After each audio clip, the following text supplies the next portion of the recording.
नमस्कार. मी मदन पुराणे. बाबू आयटम प्रकाशनाने प्रकाशित केलेल्या आदरणीय श्री प्रभाकरराव पराटे यांच्या भारतीय संस्कृती या पुस्तकाचे प्रकाशन झालेले आहे. या प्रकाशनानिमित्ताने मी आपल्यासोबत या प्रकाशनाच्या सोहळ्याचा अध्यक्ष म्हणून संवाद साधतो आहे. त्यासाठी मी बाबू आयटम प्रकाशन आणि ज्योतिताई पराटे यांचे मनापासून आभार मानतो. मी स्वतःला भाग्यवंत समजतो की आज मला आदरणीय प्रभाकरराव पराटे यांच्या ह्या पुस्तकावर बोलण्याची संधी मला मिळाली आहे. माझा आणि प्रभाकरराव पराटे यांचा पूर्वपरिचय नव्हता, परंतु सृजनने त्यांची जी मुलाखत घेतली होती त्या मुलाखतीवेळी माझा त्यांच्याशी वैयक्तिक परिचय झाला आणि त्या मुलाखतीतून हे व्यक्तिमत्व मला कळलं. वन विभागात अधिकारी पदावर त्यांनी कार्य केलेलं होतं आणि निवृत्तीनंतर त्यांनी आपला वाचनाचा छंद जोपासला. ह्या वाचनाच्या छंदातूनच त्यांनी अनेक लेख लिहिलेत, अनेक स्तंभ लिहिले आणि पुस्तकही प्रकाशित केली. त्यांची आतापर्यंत जवळपास 7 पुस्तके प्रकाशित झालेली आहेत. महत्त्वाचं म्हणजे त्यांचा महत्त्वाचा आणि आनंदाचा छंद जो आहे तो फोटोग्राफी. वन विभागात असल्यामुळे निसर्गाची फोटोग्राफी हा त्यांचा छंद होता आणि तो त्यांनी शेवटपर्यंत जोपासला. हे सगळं करत असताना सुद्धा त्यांचा विशेष कल हा वाचनाकडे होता आणि वाचनामध्येही अध्यात्म हा विषय त्यांचा आवडीचा होता. अध्यात्मावर बोलताना हे मितभाषी व्यक्तिमत्व कितीतरी वेळ बोलत राहायचे आणि आम्हा रसिकांना त्यांचं हे बोलणं आवडायचं. अनेक गोष्टी आणि अनेक विचार त्यांनी आम्हाला दिलेत. ह्या पुस्तकातून त्यांनी भारतीय संस्कृतीबद्दल त्यांनी जे वाचन केलं त्याचं संकलन केलं. त्या संकलनामधून त्यांना जे योग्य वाटलं आणि रसिकांना द्यावंसं वाटलं त्याचं लेखन त्यांनी केलं आणि त्या लेखनातून हे पुस्तक आज प्रकाशित झालेलं आहे. ज्योतिताई पराटेंनी हे पुस्तक प्रकाशित व्हावं यासाठी अथक प्रयत्न केलेले आहेत. महत्त्वाचं म्हणजे ह्या छोट्याशा पुस्तकातून आपल्यासारख्या रसिकांना आपल्या भारतीय संस्कृतीबद्दल बऱ्याच गोष्टी कळणार आहेत. तसं भारतीय संस्कृतीबद्दल बऱ्याच लोकांनी लिहून ठेवलेलं आहे. बऱ्याच विचारवंतांनी आपले विचार मांडलेले आहेत. परंतु आपल्यासारख्या सामान्य रसिकांना कळावं आणि त्या आपल्या लक्षात याव्यात यासाठी म्हणून प्रभाकररावांनी हा प्रयत्न केलेला मला आढळून येतो. भारतीय संस्कृती सनातन आहे, अतिशय जुनी आहे आणि असं म्हणतात ती केव्हापासून आहे हेही माहीत नाही. मात्र भारतीय संस्कृतीने जगाला जे काही दिलेलं आहे ते अवर्णनीय असंच आहे.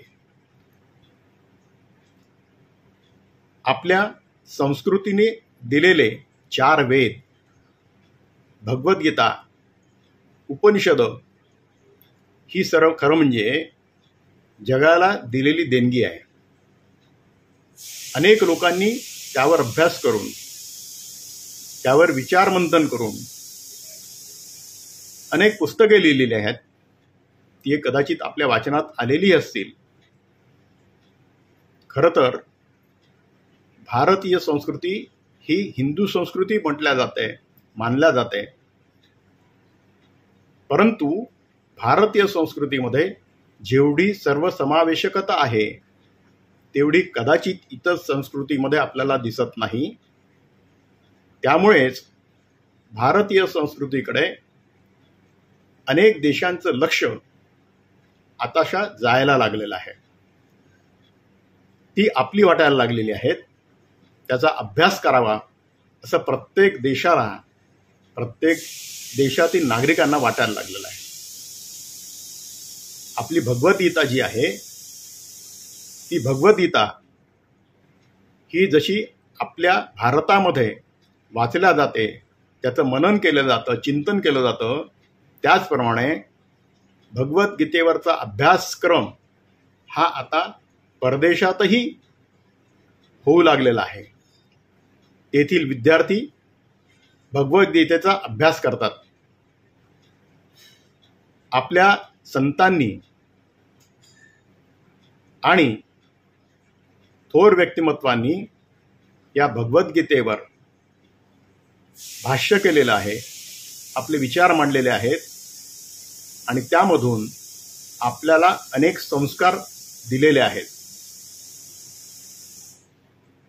हे विश्वची माझे घर असं म्हणणारे ज्ञानेश्वर, गाथा लिहिणारे तुकाराम,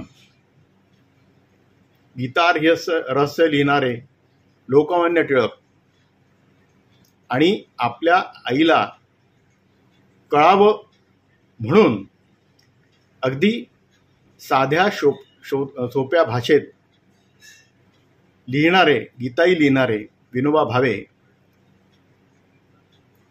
हे आपण आपल्या भारतातले अनेक लेखकांमधून बघतो आणि त्यांचं जे लेखन आहे ते आपण वाचलेलं आहे. भारतीय संस्कृतीमधील वेद, उपनिषद यांचा अभ्यास आपण केलेला नसेल, मी तर केलेलाही नाही, परंतु लहानपणापासून आपल्या पूर्वजांनी या माध्यमातून आपल्यावर जे संस्कार केलेले आहेत त्या संस्कारातून आपण घडलेलो आहोत. हे संस्कार कधीही आपण विसरू शकत नाही.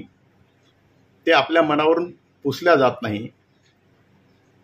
हाच महत्त्वाचा आपल्या भारतीय संस्कृतीचा ठेवा आहे असं मला वाटतं. प्रभाकररावांनी आपल्या पुस्तकातून भारतीय संस्कृतीची परंपरा, इतिहास अशा गोष्टी सुद्धा मांडल्या आहेत. वेदाची महती सांगताना, या 4 वेदांची महती सांगताना त्यांनी अनेक उदाहरणं दिलेली आहेत. उपनिषदांची ओळख त्यांनी या माध्यमातून केलेली आहे. तसंच त्याचं स्वरूप, त्याचे रचनाकाल ह्याबद्दलही त्यांनी ह्या पुस्तकातून माहिती दिलेली आहे. धर्म आणि संस्कृती ह्याबद्दल त्यांनी एक वेगळा पाठ याच्यात लिहिलेला आहे. खरं तर हिंदू धर्म हा सनातन धर्म आहे. हिंदू हा विचार आहे आणि हिंदू ही संस्कृती आहे असं मानलं जातं. इतकी जुनी संस्कृती आणि त्यांचे विचार हे आम्हा भारतीयांना प्रेरणादायक ठरलेले आहेत. अनेकांनी त्यांचा अभ्यास केला आणि लक्षात आणून दिलं की हिंदू संस्कृतीपेक्षा उच्च संस्कृती अशी आढळून येत नाही, कारण ती सर्वसमावेशक आहे आणि त्यामधून जे संस्कार मिळत आहेत त्या संस्कारामधूनच एक नवीन व्यक्तिमत्व तयार होण्याला मदत होते.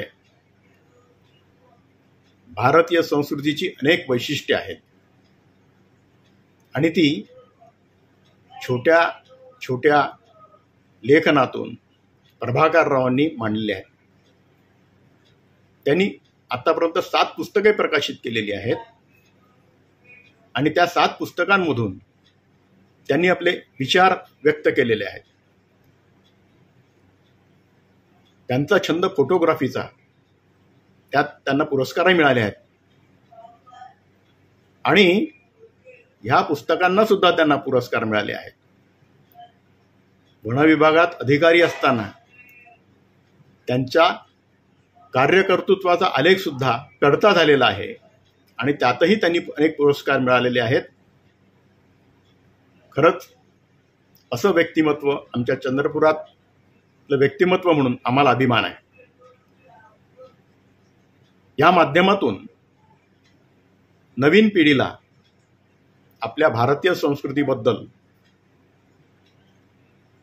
आणखी काही नवीन विचार देण्यासाठी नक्कीच हे पुस्तक प्रवृत्त करेल आणि आमच्यासारख्या रसिकांना नवीन माहिती मिळेल अशी मला आशा आहे. हे पुस्तक प्रकाशित केल्याबद्दल मी बाबू ॲटम प्रकाशन आणि ज्योतिताई पराठे यांचं मनापासून कौतुक करतो, अभिनंदन करतो आणि मला ह्या प्रकाशन सोहळ्यात बोलण्याची संधी दिली त्याबद्दल त्यांना मनापासून धन्यवाद देतो. नमस्कार.